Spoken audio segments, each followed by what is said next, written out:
Palalim. Na ng palalim ang nararamdaman ko. Pero palayo ka naman ng palayo. Paano pa ko lalaban kung ikaw mismo ang sumusuko? Hindi ko na alam kung nasaan pa ba ako sa puso mo. O nandoon pa ba talaga ako? Ang sakit lang isipin na habang pinipili kita, matagal ka na palang may piniling iba.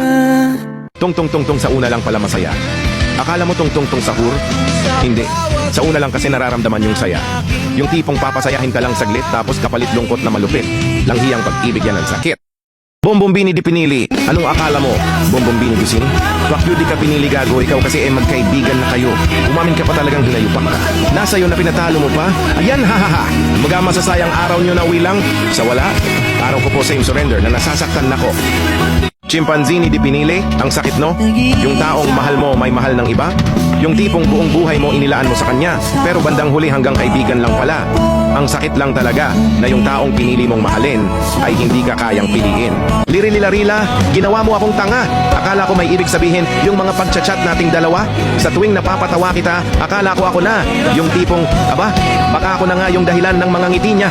Binigyan mo ko ng motibong mahalin ka, pero pinaasa mo lang pala. Tralalelo tropa lang. Akala mo tralalero tralala, pero tropa ka lang pala. Gago, akala ko may something na tayo eh. Akala ko pag chinat mo ako ng ingat ka ha. May ibig sabihin, tangina pala, sa OP lang pala ng magtropa yon. Tangina, araw-araw kong pinipigilan sabihin na mahal kita. Tapos bigla mo lang akong tatandaaran ng mahal din kita. Bilang tropa.